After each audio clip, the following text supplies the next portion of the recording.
The Chaser Report is recorded on Gadigal land. Striving for mediocrity in a world of excellence. This is the Chaser Report.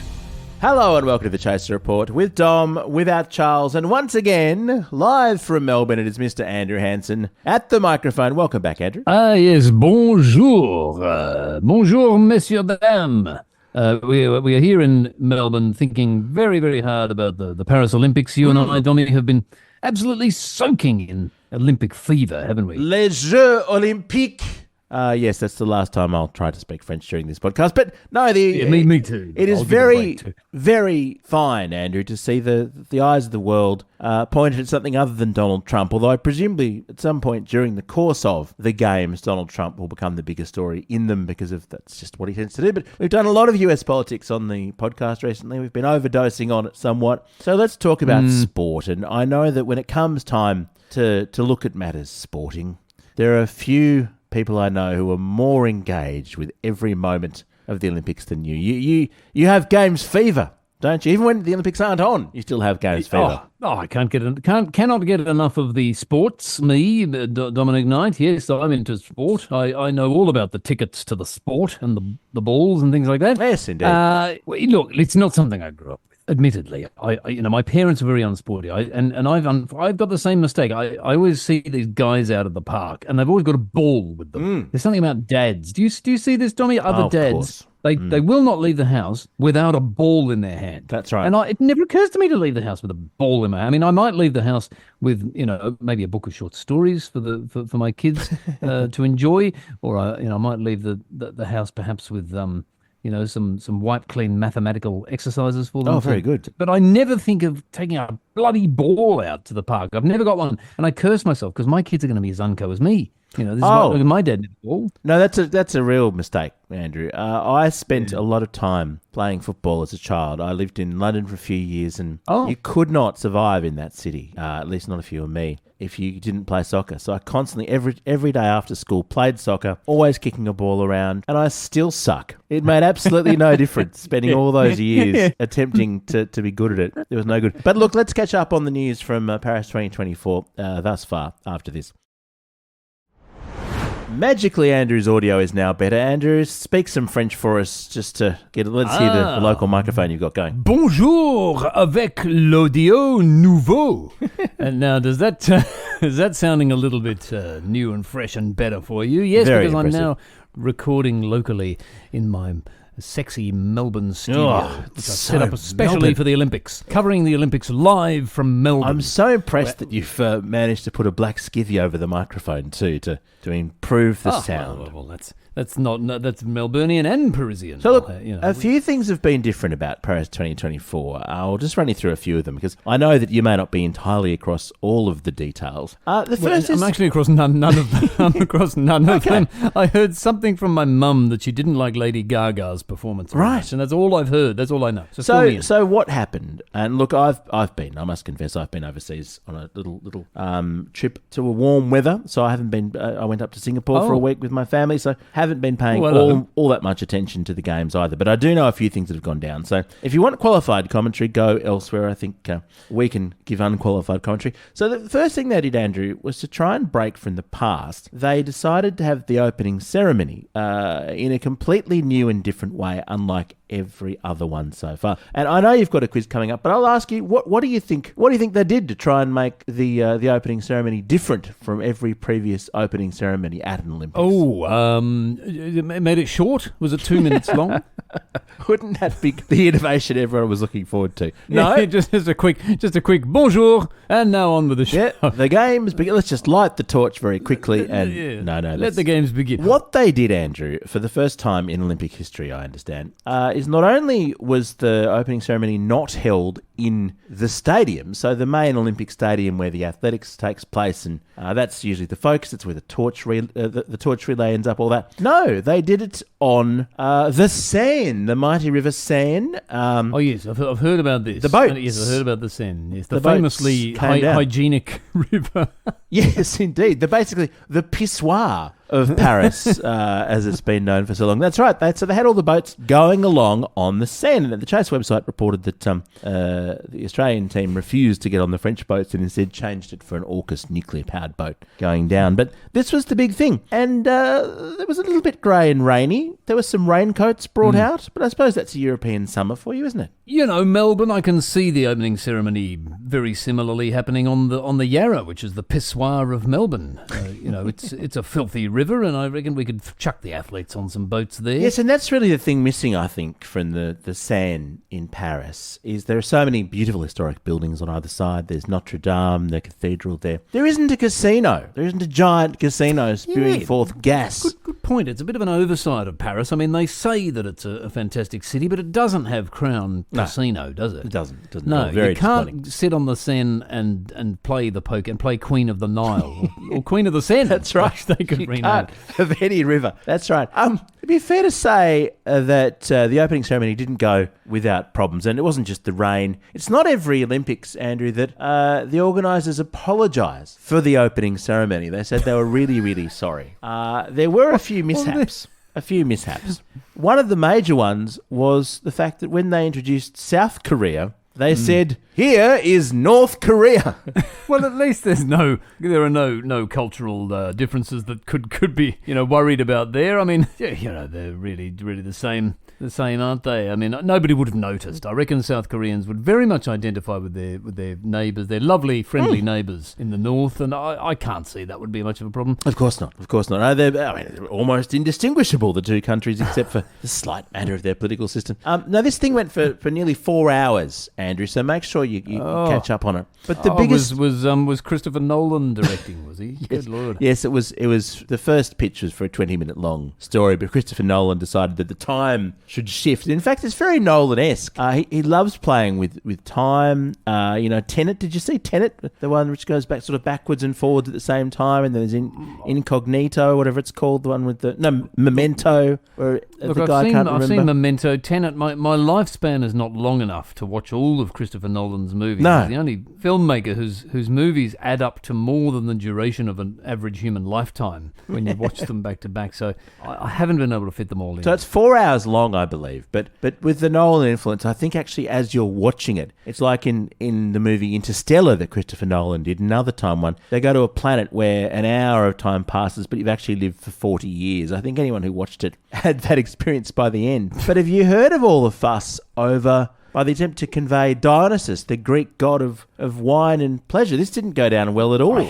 Yeah, look, I did gather. I'd read a few cranky tweets of people trying to correct one another on their, which is, and it's ropey territory. People are trying to, correct their knowledge of art and history and without being armed with much knowledge. I mean, the average person can't tell the Last Supper apart from the Feast of Dionysius or whatever it's supposed to be. I can't. I don't know. And I'm a pretty nerdy guy. You are. I don't. I mean, if they were separate Doctor Who episodes, you'd know the difference. Oh, I'd be right across. In fact, did Doctor Who not feature in the Paris? It's a shame they left that. Well, out. it's entirely possible that because we don't know the full story, he's a time traveller, of course, the Doctor. So it may well be that the actor dressed as Dionysus, wearing blue paint like a member of the Blue Man Group, he'd failed their audition and somehow placed in the middle of a plate of food. That may have been a future incarnation of the Doctor. Well, I'd like to see a blue Doctor.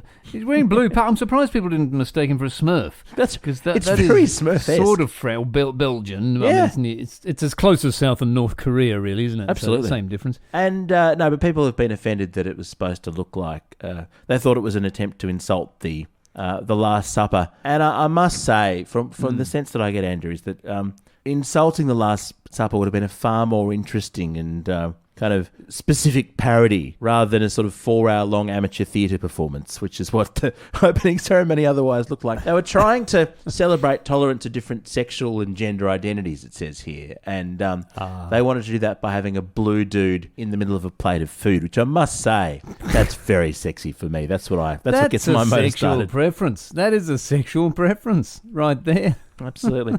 So they've apologised for that as well. And then the big reveal, the big surprise that brought a tear to everyone's eyes was the reveal of Celine Dion singing atop the Eiffel Tower. Now, we'd all heard that she had stiff person syndrome, which apparently is not just a made-up disease. It's not. I know it does sound like an excuse. It does, really, doesn't it? More than an actual diagnosable disease. But yeah, stiff person. So I would describe it's nicely symbolic for her to be standing on top of the Eiffel Tower, then, which is a very stiff structure. I mean, I think that is a nice resonance there. It is very much an erection in every sense. The Eiffel Tower. It's positively penile. But no, there she was singing away, and I must say, I thought we'd sort of been promised by the universe that we wouldn't get any more Celine Dion concerts. I had kind of gathered she'd sort of sunk along with the Titanic, and we were all quite pleased about that, but apparently not. Well, her heart goes she's on, back, and I thought her voice was stopping, but apparently her voice is going on too. No, it's still, and I've heard good buzz. I mean, I heard people raving about Celine Dion. I think my mum was pleased with her, just not Lady Gaga. Yeah. Well, there was another moment in the opening ceremony where they had a woman holding out a bloodied, severed head who was supposed to be Marie Antoinette, because it happened right outside the prison where Marie Antoinette was in prison. So I don't know whether it was Lady Gaga. I haven't heard if she survived the opening ceremony, actually. That's quite grim, isn't it? You wouldn't do that if it was a recent politician who'd been beheaded, would you? And like if the beheading had happened 6 months ago, I feel that you wouldn't stand there recreating it. No, for everybody's amusement. And you wouldn't have a sort of Donald Trump head during the sort of rifle salute, would you? That would be very distasteful. They wouldn't do that. I think it would result in a few extra complaints on top of the Last Supper business. The Chaser Report. News you can't trust. But nevertheless, they did get people talking about the opening ceremony. I mean, full credit to them. These things are normally so boring and so easily ignored, and it seems as though almost everybody's found something to get offended by, whether it's just Celine Dion's presence. I'm sorry she's had this condition, but it doesn't excuse her music. It doesn't make her music listenable suddenly, the fact that she's had this terrible affliction. But that seems to be what everybody's take is, though, isn't it? It's, marvellous. The She's singer back. that we all couldn't stand is back again. Yeah. Yeah, but then, so on the one hand, that's annoying, and then on the other hand, all the religious people have been offended by this Last Supper parody. And I love the idea that the organisers are saying, we would never disrespect a religious group. We'd never do anything a little bit racy. Come on, we're in France. The closing ceremony, as far as I'm concerned, is just should well be, if it isn't already, just a mass orgy. Oh, that would be just expected, wouldn't it? I mean, it's probably one of the requirements, is it, for all the athletes to have a mistress, of course, or a lover to be allowed to compete. Because every single Olympics they hand out condoms, and that's always discussed hundreds of thousands of condoms. But I think the Paris Olympics is the first one where you're also given a mistress at the same time as you're given the condom. This is great. I mean, my concern too is their love of strikes. I mean, it amazes me, really, that the judges and the venues haven't already gone on strike. Yes, well, isn't it good to see 9 newspaper staff getting into the spirit with a strike on the eve of the games? It's very French and very Parisian. Tell me, chômage. I think that's marvellous. And are the athletes also taking a 3-hour lunch break? Because I think that's a very French thing to do too. Oh, it is. It is absolutely. Sort of halfway through the 800-metre sprint, they go for lunch for 3 hours and come back. Absolutely. And the lunch is paid for, I think, by the employer. That's the other thing. They give you a ticket that you can convert at the restaurant. Bien so sûr, it's fabulous. Bien sûr. C'est formidable. Yes, they lit the torch in the end. It all went ahead. But Andrew, the biggest shock and the biggest surprise, and the thing that I found strangest, was at the end of day 1 of competition. Do you know who was on top of the medal table? Oh, I saw a headline. It was us, wasn't it? It was. Weren't we on top of it? But surely, I mean, I saw that headline and I thought, let me guess, the only event that has been held on day 1 is swimming.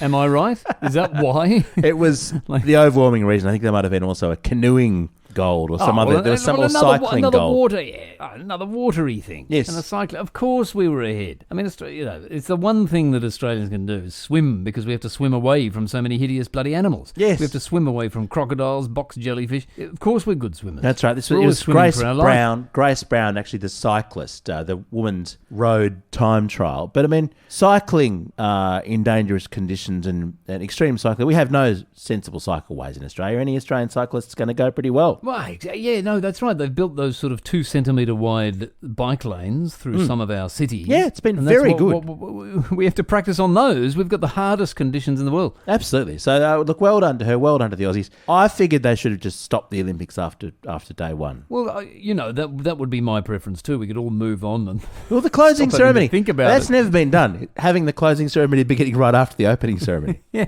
right. Brisbane could get on board with that. Cancel the sport. Because the only interesting parts of it for me really are those 2 ceremonies. I'd like to see them back to back. Yeah. And with no games. Yeah, well, that would be your preference, wouldn't it? Just to have the... Yeah, well, surely performing you parts. can you buy them on a DVD? Is there a DVD of just the ceremonies and the sport taken could out? well be. They could well be. So this is what's going on. Australia's not on top of the tally anymore. I think that's it. But it was good for a moment. They did something else other than swimming, did they? Yeah, yeah. Is that the problem? It's a shame. That's the problem. I don't know why we don't just as a nation ignore the Olympics and only focus on the Swimming World Championships. I can't. Wouldn't that be a happier time? Yeah. It's like the Rugby League World Cup. It's a competition where really we win by default. What a wonderful thing that is. Yeah, it's really No, I'm with you. The Swim Olympics is an event we should have. Well, we do the well chance. at that. I reckon we do well at Brisbane 2034. Cancel all the other events, or perhaps convert them to involve swimming. So your cycling race, sure, you're still cycling, but you're cycling through a pool, a swimming pool. Yeah. And I'll just leave the cycle at the side of the pool, swim to the other end, and be given another bicycle.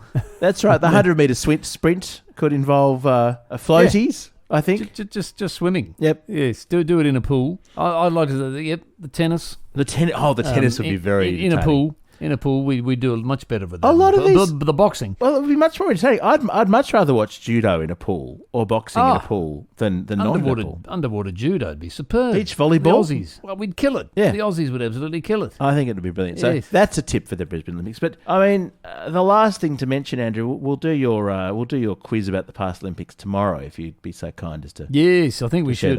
Yes, look, I think we've we can't fit a quiz in. No. We'll do it tomorrow. We'll do that tomorrow. Is the biggest story that broke as the games began is this coordinated attack on all the French railways. And so talking about strikes and so on, 4 or 5 of the country's high-speed rail lines were taken out by fires just before the start of the games. Deliberately lit. Yeah. What were they thinking, do you think? Were they chefs?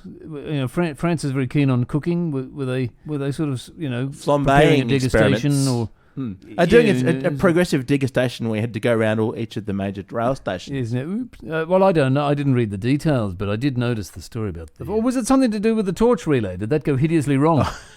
No, it was a political protest. The great thing is that it really hasn't been reported what the point of it was. So I think that's a wonderful thing to do. It's just when you're covering a giant kind of act of protest like this, it's very inconvenient for everybody. Don't mention what the point is. Well, that'll teach them, won't it? I mean, because that's what the protesters would like, isn't it? Yeah, malicious sabotage apparently is what it was. Yeah. Well, I think in most parts, not just France, most parts of Europe, they like to have a good protest. They do. They were out protesting, so we could have foreseen this, I feel. Maybe they were protesting in favour of protesting, just to remind everybody.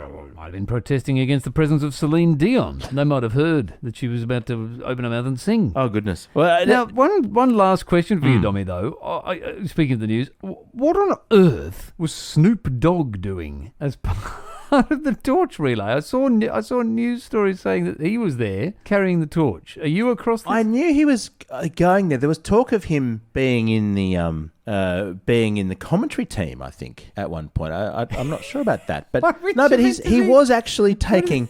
He was seen. I'm just checking this. This is something I missed. I think he thought it was a giant bong. Is that what it was? Did he think it was? That sort of lit up, and Snoop's like, give me some of that. Yeah, give me some of that shit. Yeah, but that does explain it. He looks good. I had wondered in his all white. Theory. He looks all right. I mean, the only theory I had read is that some NBC TV executives thought that Snoop Dogg would attract a younger audience. Well, so they hired a 97-year-old rapper. He must be in his 50s. Surely he's in his 50s. He's the healthiest rapper going. No, I'm not sure, but I assume that You shouldn't really have commentators carrying the torch relay, should you? I mean, did we really want Bruce McAvaney kind of commentating himself as he brings the... Oh, it's a wonderful torch. I'm lighting it up now. Oh, it's just fabulous. The torchbearer doing a wonderful job. No, I feel it's a conflict of interest. I do. So how can you independently enthuse ridiculously about the torchbearer if you're the torchbearer? All right. Okay, well, I'm looking forward to your quiz, Andrew. Let's do that tomorrow, shall we? Let's. All right. Olympic quizzing tomorrow. Tomorrow it's going to be it's a quiz about Olympic mishaps, the worst Olympic mishaps. We'll be testing your knowledge of stuff-ups and disasters through Olympic history. And I just did one because by making the joke that Snoop was lighting up a giant blunt, I made the same joke as the Daily Mail. So, Dommy. Yeah, put me in the quiz for tomorrow, Andrew. I'll catch you then. Ooh, see you then. That's disappointing. Our Gears from Road, we're part of the Iconoclast Network. Catch you tomorrow.